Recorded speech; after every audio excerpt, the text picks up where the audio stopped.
Hello student, welcome to Daffodils online classes. आज का हमारा टॉपिक है हमारी संधि प्रकरण का, जो मैं आपको स्वर संधि पढ़ा रहा था उसका अगला पार्ट स्वर संधि में यण संधि। यण संधि का जो फॉर्मूला है वो है इको यणची। यण संधि का फॉर्मूला क्या है? इको यणची, अर्थात इक वर्णों के बाद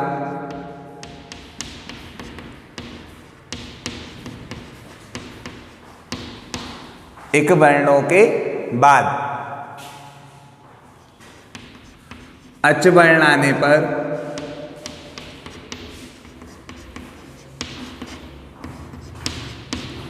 इक वर्णों के बाद अच वर्ण आने पर, यहां पर इक दिया हुआ है और यहां पर क्या दिया हुआ है? अच दिया हुआ है कि इक वर्णों के बाद अच वर्ण आने पर जो आपके इक वर्ण हैं उनके स्थान पर यण वर्ण हो जाते हैं। इक वर्णों के स्थान पर कौन से वर्ण हो जाते हैं? यण वर्ण हो जाते हैं।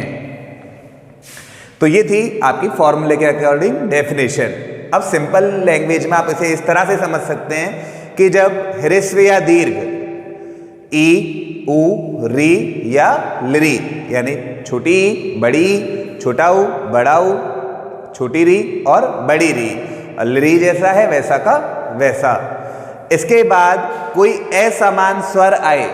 असमान स्वर का मतलब कि जैसे ई के बाद में क्या नहीं आना चाहिए? ई नहीं आना चाहिए, क्योंकि अगर ई के बाद में ई आएगा तो वो क्या हो जाएगा?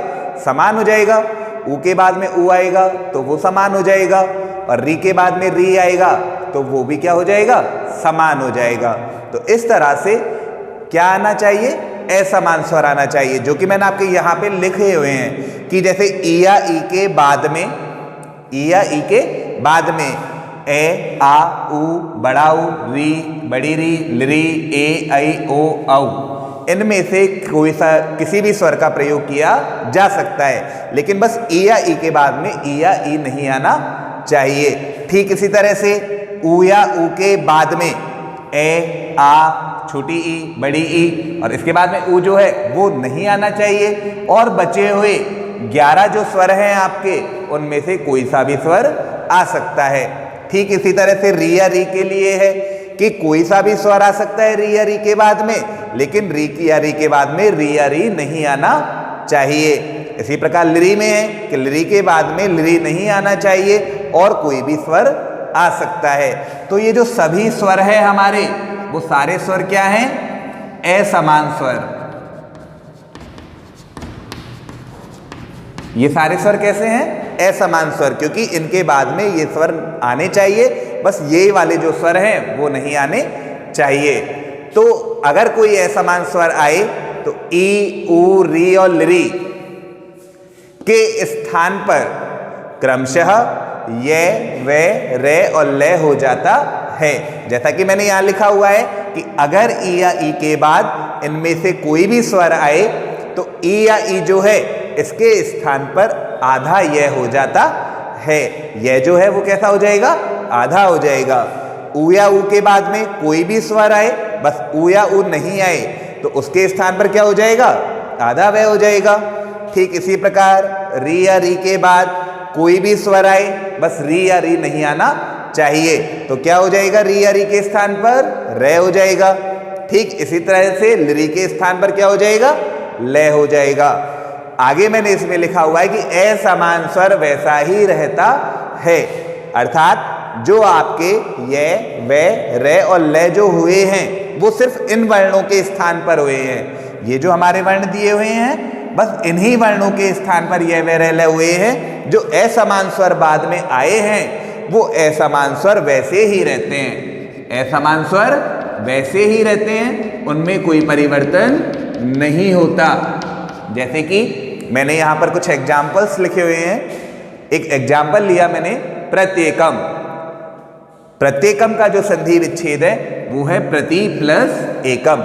प्रत्येकम का संधि विच्छेद क्या है? प्रति प्लस एकम। पूर्व पद का अंतिम वर्ण, अंतिम वर्ण में मात्रा दी हुई है किसकी? ई की। उत्तर पद का प्रथम वर्ण, प्रथम वर्ण क्या है? ए है। तो देखो ई के बाद में ई नहीं आया है, अर्थात ई के बाद में असमान स्वर आया है। तो इस ई के स्थान पर मैंने आपको बताया था कि ई के स्थान पर क्या हो जाता है, आधा यह हो जाता है। तो हमने इस ई के स्थान पर क्या कर लिया, आधा यह कर लिया। असमान स्वर यानी बाद में जो आते हैं वो वैसे ही रहते हैं। तो यहां पर बाद में स्वर कौन सा आया है, असमान के रूप में ए आया है, तो ए जो है वो वैसा ही रहेगा। अब आधे ए में ए को मिला देंगे तो क्या हो जाएगा, ये हो जाएगा। अब हमारे पास देखो अक्षर कौन कौन से बचे, प्रे बचा, तो हमारा प्रे ऑलरेडी लिखा हुआ है। इधर से तय में से ई हटा लिया था हमने, तो तय कैसा रह गया हमारा, आधा रह गया, तो आधा तय लिखा हुआ है। इस ई के स्थान पर और ए के स्थान पर ये हो गया था, तो यहां पर ये लिखा हुआ है। इधर क्या बचा, कै और मैं, तो यहां पर कै और मैं। तो इस तरह से हमारा शब्द क्या बना हुआ है, प्रत्येकम। Second example, मधुवरी। मधुवरी का संधि विच्छेद है मधु प्लस अरी। प्रथम पद का अंतिम वर्ण, अंतिम वर्ण की जो मात्रा है वो क्या दी हुई है, ऊ दी हुई है। तो मधु में से क्या निकाल लेंगे, ऊ निकाल लेंगे। उत्तर पद का प्रथम वर्ण क्या है, ए है। मैंने आपको बताया ऊ के बाद में अगर इनमें से कोई भी स्वर आए तो ऊ के स्थान पर क्या हो जाता है, वह हो जाता है। तो यहां पर इस ऊ के स्थान पर आधा वह कर दिया और असमान जो स्वर है वो वैसा का वैसा ही रह गया। अब आधे वह में ए को मिलाएंगे तो वह कैसा हो जाएगा, पूरा हो जाएगा। अब देखो अक्षर कौन कौन से बचे, मैं बचा स्टार्टिंग में, तो मैं लिखा हुआ है ऑलरेडी। ध में से ऊ की मात्रा हटा दी थी, तो ध कैसा रह गया हमारा, आधा रह गया, तो आधा ध लिखा हुआ है। इस ऊ की मात्रा और ए के स्थान पर क्या हो गया था, वह हो गया था, तो यहाँ पे वह लिखा हुआ है। बाद में क्या बच रहा है हमारा, री बचा हुआ है, तो री वैसा का वैसा। तो इस तरह से क्या लिख सकते हैं, मधवरी। Third example, मात्राज्ञा। मात्राज्ञा का संधि विच्छेद है मातृ प्लस आज्ञा, मातृ प्लस आज्ञा। तो यहां पर देखो पूर्व पद का अंतिम वर्ण मात्रा किसकी दी हुई है, री की, तो यहां से हमने क्या निकाल लिया, री निकाल लिया। उसके बाद में क्या दिया हुआ है, उत्तर पद का प्रथम वर्ण आ दिया हुआ है। मैंने आपको बताया अगर री के बाद में असमान वर्णों के रूप में इनमें से कोई सा भी आए तो उसके स्थान पे क्या हो जाता है, रे हो जाता है। तो यहाँ पे री के स्थान पे क्या हो गया, रे हो गया। आ जो आया है आपका असमान वर्ण के रूप में वो वैसा का वैसा ही रहेगा, और आधे रे में जब आ को मिलाएंगे तो पूरा वर्ण क्या बन जाएगा, रा बन जाएगा। अब देखो क्या बचा हमारे पास, माँ बचा, तो यहाँ से मार लिखा हुआ है। तय में से री हटा लिया था तो तय हमारा कैसा रह गया, आधा रह गया। तय कैसा रह गया, आधा रह गया। इस री की मात्रा और आ के स्थान पर क्या बना, रा बना, तो यहां पे हमने क्या लिखा था, रा। एक आपका संयुक्त व्यंजन होता है जो कि तय प्लस रे के मिलने से त्रय बनता है।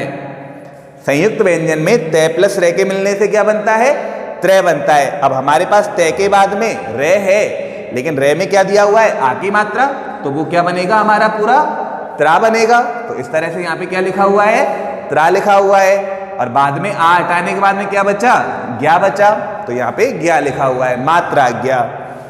Last example, लाकृति। लाकृति का संधि विच्छेद है ली प्लस आकृति।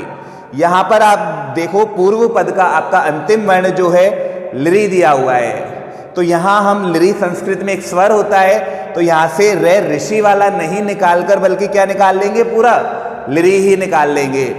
तो लृ वैसा का वैसा, और इधर से उत्तर पद का प्रथम वर्ण क्या निकाल लिया, आ निकाल लिया। तो लृ के स्थान पर क्या हो जाएगा, असमान स्वर वर्ण आने पर लय हो जाएगा। जैसा कि मैंने बताया लृ के बाद में बस लृ नहीं आना चाहिए, तो इस लृ के स्थान पर क्या हो जाएगा, लय हो जाएगा। तो यहाँ पे इस लृ के स्थान पे हमने क्या कर लिया, लय कर लिया। असमान स्वर जो आ आया है वो वैसा का वैसा ही है, तो लय प्लस आ बराबर क्या हो जाएगा, ला हो जाएगा।